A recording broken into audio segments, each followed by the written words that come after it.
Paz do Senhor, meus irmãos, estamos aqui no seu programa EBD em Estudo, fecha feita, para comentarmos, expormos mais uma vez as lições das escolas bíblicas dominicais, lições de adultos, que tem o título geral A Justiça Divina, subtítulo A Preparação do Povo de Deus para os Últimos Dias, no livro de Ezequiel. Esta é a lição.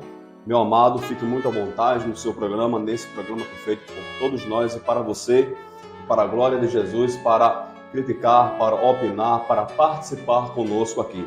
Comigo está, eu me chamo, Isaías, sou professor das Escolas Bíblicas Dominicais. Comigo está aqui nosso professor Diego Moraes. Vamos já iniciar nossa lição. Pedimos a você que você compartilhe esse vídeo também, que você possa curtir, que você possa também aí compartilhar com todos os da sua igreja.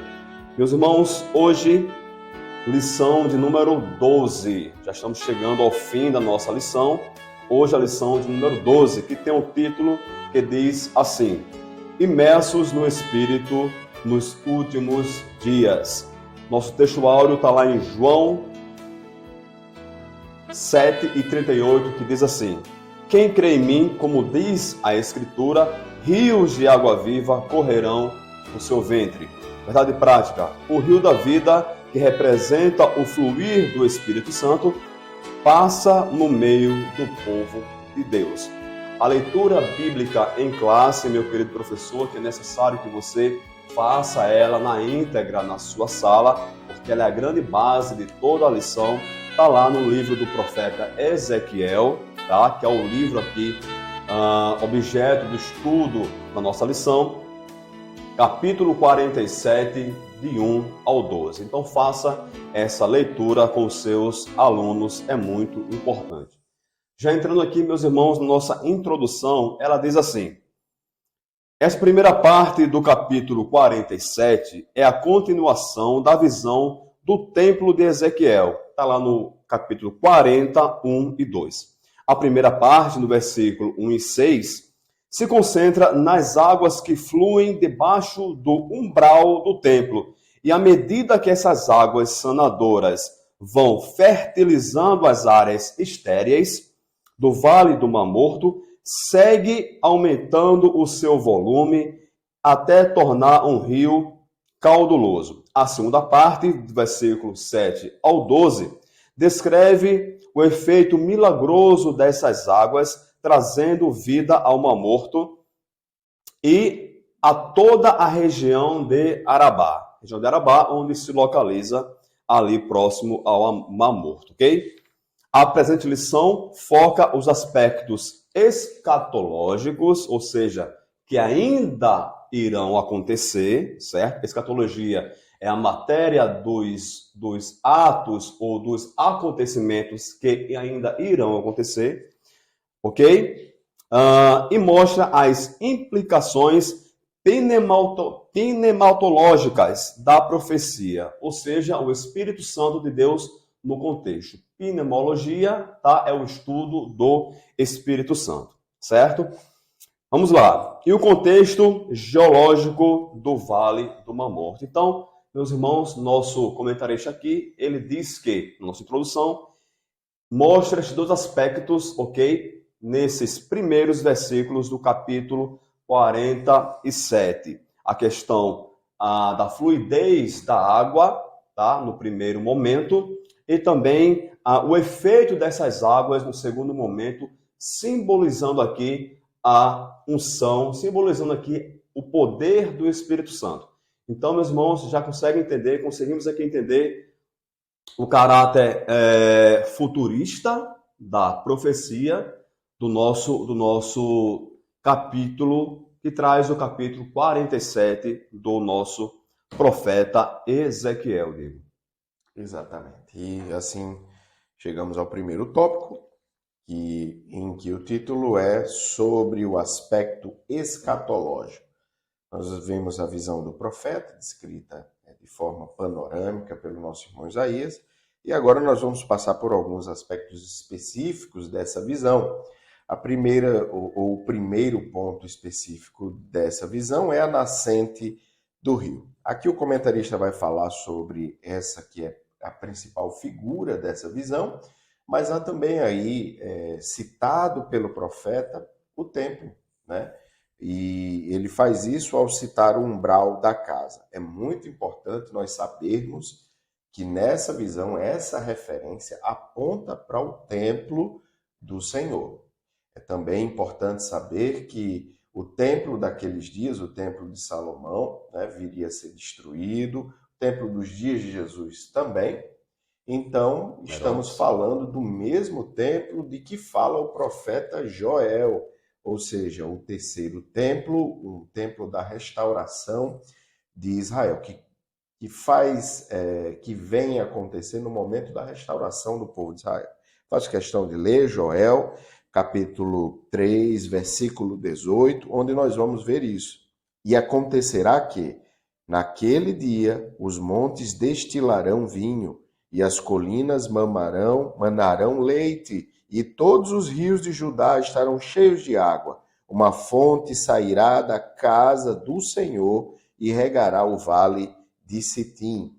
Então, nós vemos que aqui, queridos, há uma corroboração dessa realidade de que a restauração de Israel passa necessariamente também e profeticamente pela construção do terceiro templo. Esse é um aspecto muito importante da visão de Ezequiel e corroborado com outras passagens bíblicas. É importante nós percebermos essa realidade profética.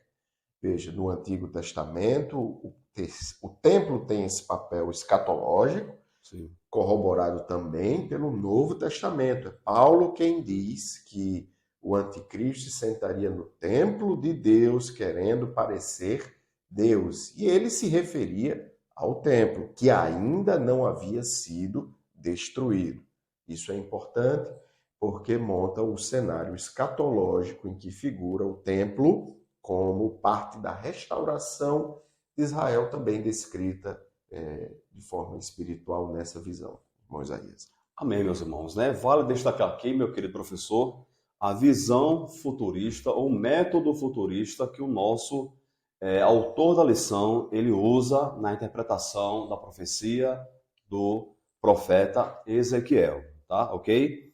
Porém, você pode também analisar a questão, um outro método, o método idealista, que é aquele método que traz alegoria, ok? Também para a questão das profecias. Aqui dentro você pode analisar esses dois métodos. O método que predomina, segundo o nosso autor, é o método futurista, aquele que joga as profecias para o futuro. Amém? Meus irmãos, chegando aqui no nosso segundo subtópico, diz assim: o guia celestial. Em resumo aqui, meus irmãos, o nosso profeta ele é guiado por um ser até o templo, até na parte oriental desse templo, ok?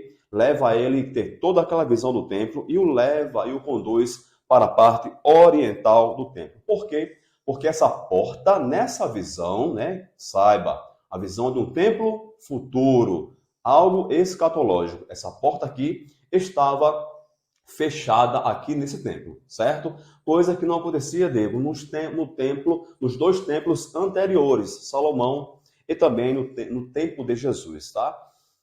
Então, essa porta estaria fechada. Diz assim o nosso autor, mas aqui abaixo: esta porta está fechada, não se abrirá, ninguém entrará por ela, porque o Senhor, Deus de Israel, entrou por ela. Por isso está fechada. Versículo 44, 2.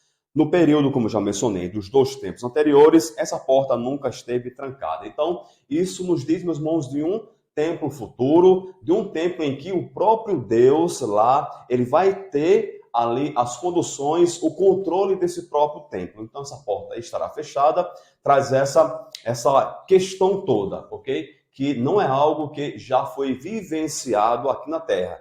É algo que irá ainda ser vivenciado com essa particularidade desse templo realmente. Veja, essa porta, Deus entrara por ela, ou seja, tá? É algo, claro, simbólico, ok? Mas que mostra ali o controle, o envolvimento total de Deus nesse templo que não pode se comparar com os dois templos dele anteriores.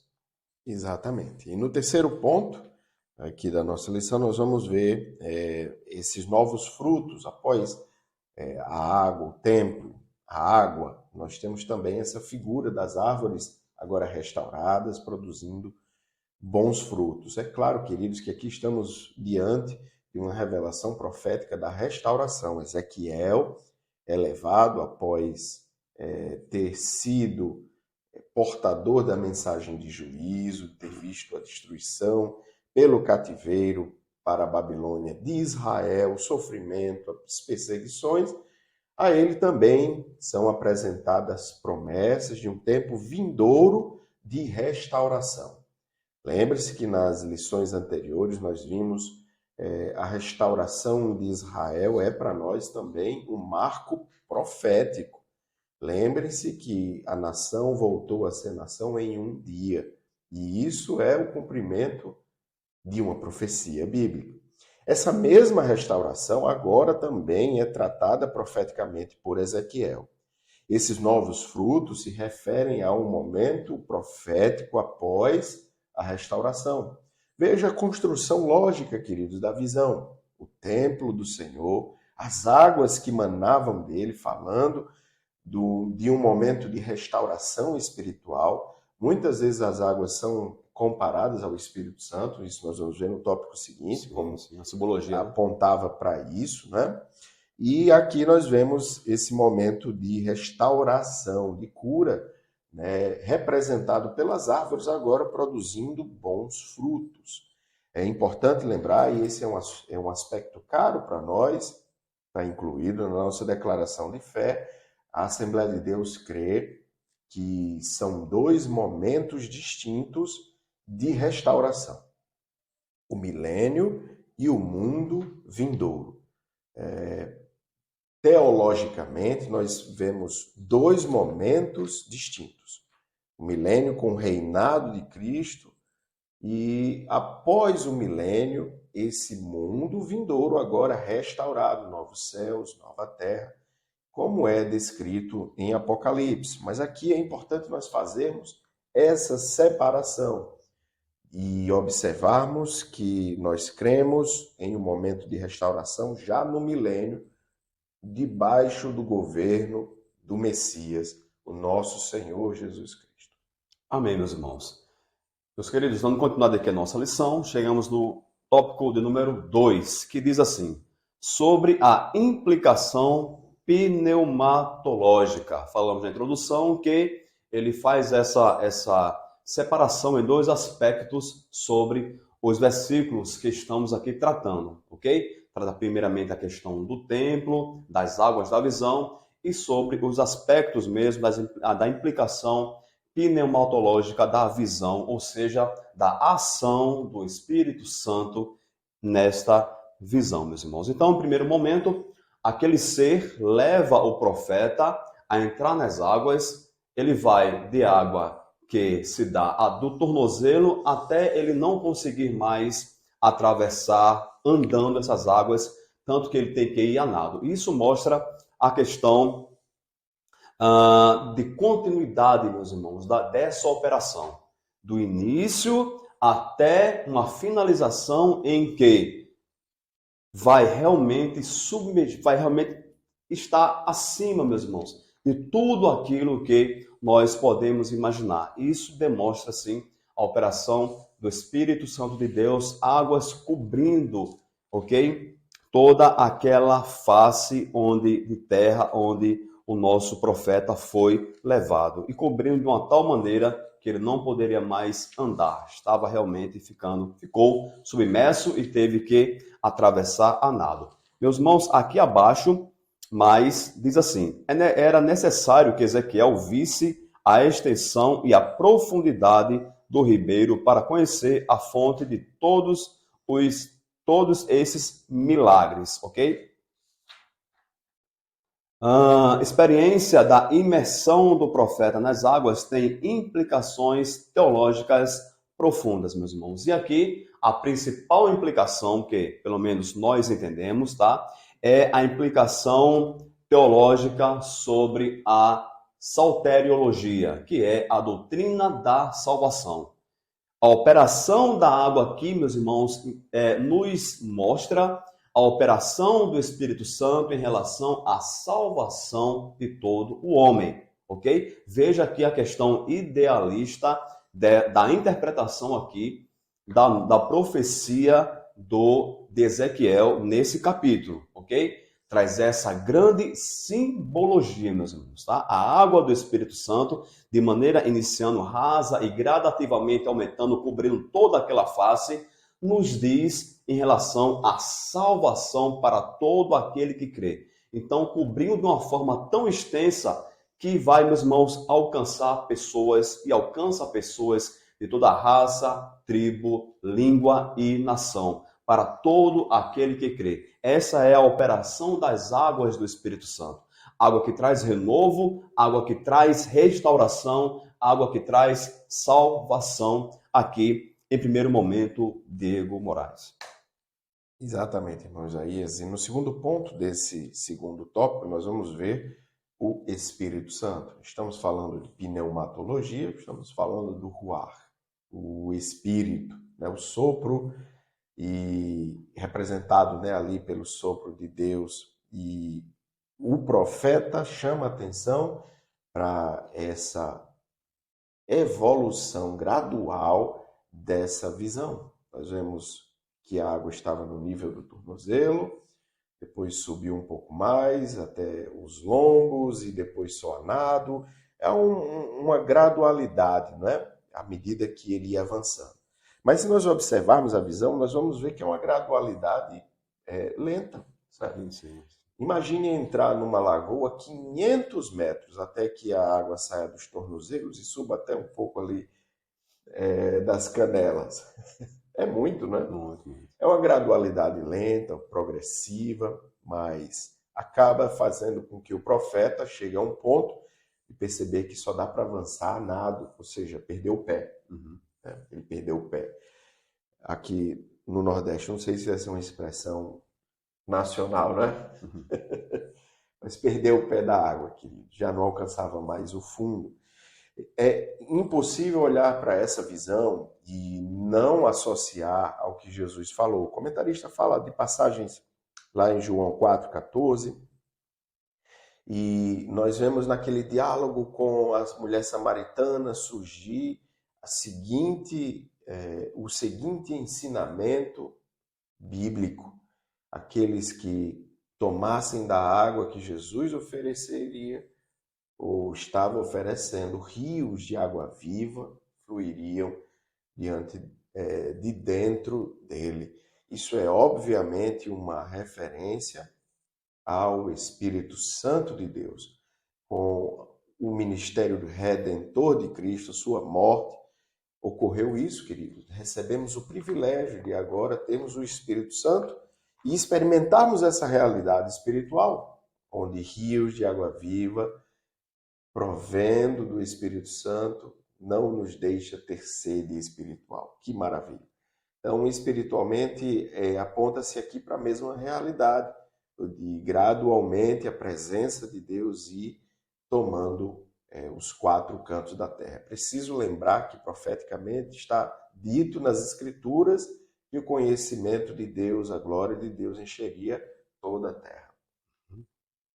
Amém, meus irmãos. Chegamos aqui agora no nosso terceiro subtópico, que, ainda dando continuidade nessa questão das implicações sobre o poder do Espírito Santo, simbolizado aí na profecia, ok? Simbolizado, lembre muito bem disso, pela questão das águas que fluíam do templo de Deus, né? Que fluíam do templo de Deus. Então, tudo isso é muito simbólico e muito significativo, meus irmãos. Diz assim: imersos nas águas do Espírito. Nosso comentarista diz que ser cheio do Espírito Santo é uma expressão que indica estar o cristão nos domínios do Espírito Santo.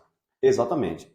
E o cristão, para ter esse domínio, para ser dominado, ser cheio do Espírito Santo, não é algo, meus irmãos, entenda, que vem em um momento e depois se cessa. Não. Ali, meus irmãos, em dado momento, pode ser uma atuação específica do poder do Espírito Santo, uma profecia, não falar em línguas como nós cremos, sim. Mas ser cheio do Espírito Santo vai muito mais além do que isso. Ser cheio do Espírito Santo, meus irmãos, é ser realmente controlado por ele. E o crente, a pessoa, o ser humano, ela só pode ser controlada, ou seja, cheia do Espírito Santo, a partir do momento, Diego, que ela se entrega a Jesus Cristo e reconhece-o como seu Salvador. É quando abre-se a porta do coração. Quando o sangue de Cristo lava o coração, o interior do homem, esse interior agora sim está apto para receber o Espírito Santo e assim ser cheio. Veja, meus irmãos, que tudo converge, essa questão dessa visão da água simbolizando o Espírito Santo e esse efeito dessa água, tudo converge para a questão da salvação em Cristo Jesus. Salvação em Cristo Jesus. O Espírito Santo é a terceira pessoa da Trindade, como todos nós sabemos, ele é Deus como Pai e como Filho. E nessa construção, meus irmãos, da salvação, a Trindade ela atua de maneira muito direta. Nenhuma das pessoas da Trindade fica fora dessa questão. Não. Veja que a simbologia que traz o Espírito Santo, sendo realmente esse testificador da salvação na vida do homem, né, é mostrada aqui na profecia. Ok? Antes, sendo operado realmente nele, no interior, a questão da salvação em Cristo Jesus, agora este homem está apto para ser cheio do Espírito Santo. Essa expressão muito mais abrangente do que um mero momento ali.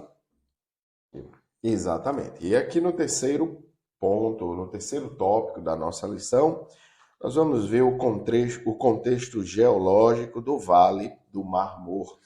No primeiro ponto, a abundância de árvores.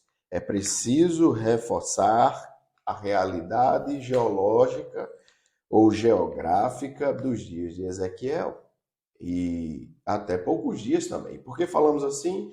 Porque essa realidade geográfica, queridos, tem mudado nas últimas décadas. Depois da restauração de Israel, a realidade geográfica dessa região, que vai do norte de Israel até próximo do sul, uma região central, que incluía também a região onde existiu Sodoma e Gomorra antes de sua destruição, o que, aliás, proporcionou essa esterilidade nessa região. Também a região de Pentápolis, 5 cidades muito importantes da antiguidade, e é importante aqui lembrar que o Mar Morto, né, tido pelos antigos, inclusive existe lá uma estrutura de sal que a tradição diz ser a mulher de Ló.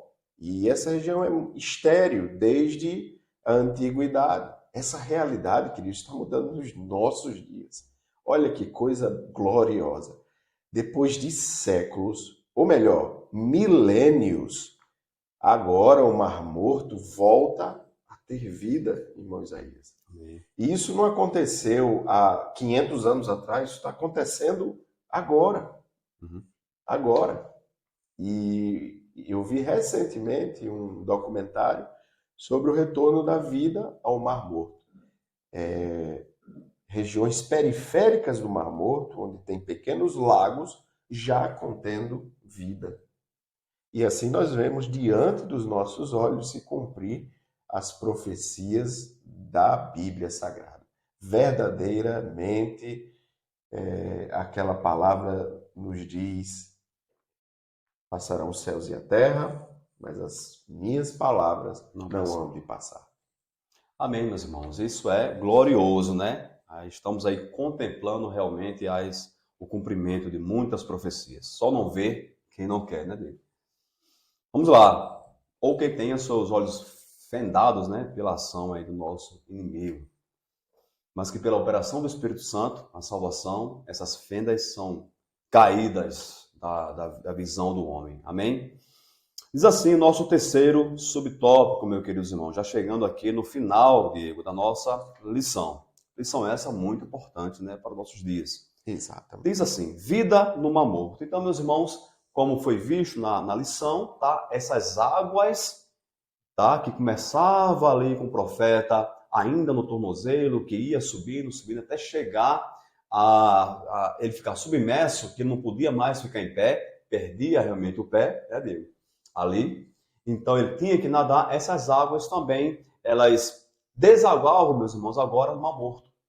Diego já colocou aqui muito bem. Um mar que tem uma salinidade muito alta, um teor de sal muito alto, que não deixava ali ter vida, ter peixes, né? E dizem que, inclusive, você não consegue afundar nas águas, né? Por essa pressão da salinidade, o que você fica lá. A densidade muito alta da questão do sal, meus irmãos. Mas, em dado momento, essas águas purificadoras, né, vivificadoras, melhor dizendo, chegam ao Mar Morto, trazendo vida totalmente esse mar.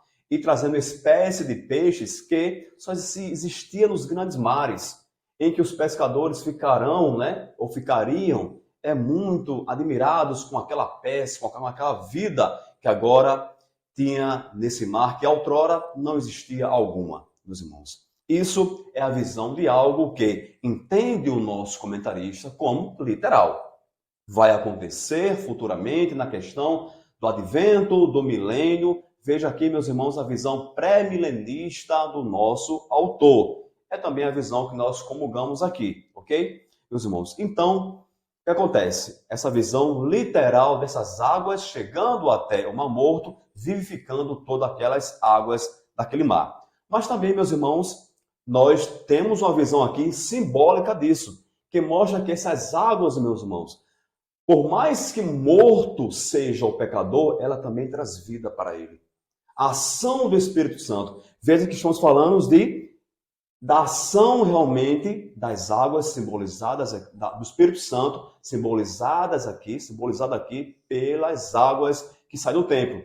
Então, essa água, meu irmão, literalmente leva vida para o Mar Morto, aqui, numa visão literal, futurista, mas também, meus irmãos, numa visão simbólica, também traz vida para todo e qualquer pecador. É uma aplicação que nós podemos fazer para os nossos dias desse momento aqui, desse trecho aqui também, tá? Essa água vivificadora, ela vivifica, por mais ímpio que seja o homem, por mais morto que ele esteja nas suas concupiscências e pecados, ela também pode trazer vida para essa pessoa. Basta ele crer no nosso Senhor e Salvador Jesus Cristo como Deus. Então analise, meus irmãos, essa questão dessa lição, você tem que analisá-la para um contexto futuro, mas também no contexto simbólico e fazer as devidas aplicações, ok? Fazer, meu querido professor, as devidas aplicações para a nossa vida como cristão e mostrando todo o poder vivificador e salvador do Espírito Santo de Deus. Exatamente, irmão Isaías, a gente chega ao quarto ponto desse último tópico, e aqui nós vamos falar do que parece ser um contraponto a essa visão espiritual, que são os charcos lamaceiros com sal que não serão restaurados. Eu quero me referir à leitura bíblica em classe para ler o que diz o profeta Ezequiel no capítulo 47, versículo 11. Ainda dentro dessa visão, já chegando ao final dela, nós vamos ter esse versículo, onde está escrito: mas os seus charcos e os seus lamaceiros não sararão, serão deixados para sal. O nosso comentarista concorda com a realidade de que esse trecho não possui uma unanimidade na sua interpretação. Uma das visões que se tem desse versículo é que estamos falando da restauração de Israel. Estamos falando de um período que aponta para o milênio. E nós sabemos que após o milênio ainda haverá um momento em que Satanás será solto para enganar as nações. Muitos teólogos concordam com a realidade de que profeticamente isso aqui aponta para essa chaga que não foi sarada ainda do pecado. Ou seja, a redenção e a restauração trazida pelo milênio ainda é parcial antes do mundo vindouro. Assim cremos, mas que diz respeito a essa parte da visão sobre os charcos que não seriam sarados, a esse aspecto que podemos associar a esse momento, de que está expresso aqui que a redenção e a restauração ainda não é plena no milênio, apesar do governo de Cristo na Terra, né? Interessante. Por isso ainda existe o episódio em que Satanás é o protagonista de um momento em que as nações o seguiriam. Parece que é um momento, irmão Isaías, que é necessário para uma purificação final, né? Deus sabe de todas as coisas. E a sua palavra, queridos, é de uma sabedoria e profundidade que muitas vezes nós não alcançamos em sua plenitude. Mas essa é só a visão de alguns dos estudiosos. A realidade é a que o comentarista da lição aqui nos diz. Mas não há unanimidade sobre nenhum desses pensamentos acerca disso. Amém, irmãos? Amém, meus irmãos. Chegamos aqui no nosso final, né? Finalizando aqui a nossa lição. Esperamos que você, meus irmãos, sejam abençoados por ela, ok? Repetimos, façam as aplicações pessoais, tá? Para a sua classe sobre toda a lição, tá? Compartilhe esse vídeo. Esse programa não tem a intenção de substituir a EBD, né? Vale muito nós tocarmos sempre nesse ponto. Compareça à escola bíblica dominical, ok? Na igreja local, contribua com a sua igreja, em nome de Jesus. Fique à vontade nesse vídeo, aqui não tem censura nenhuma, você pode falar aquilo que está no seu coração. Obviamente de maneira respeitosa, né? Como para Cristo Jesus. Meus irmãos, que Deus abençoe hoje e sempre. Paz do Senhor.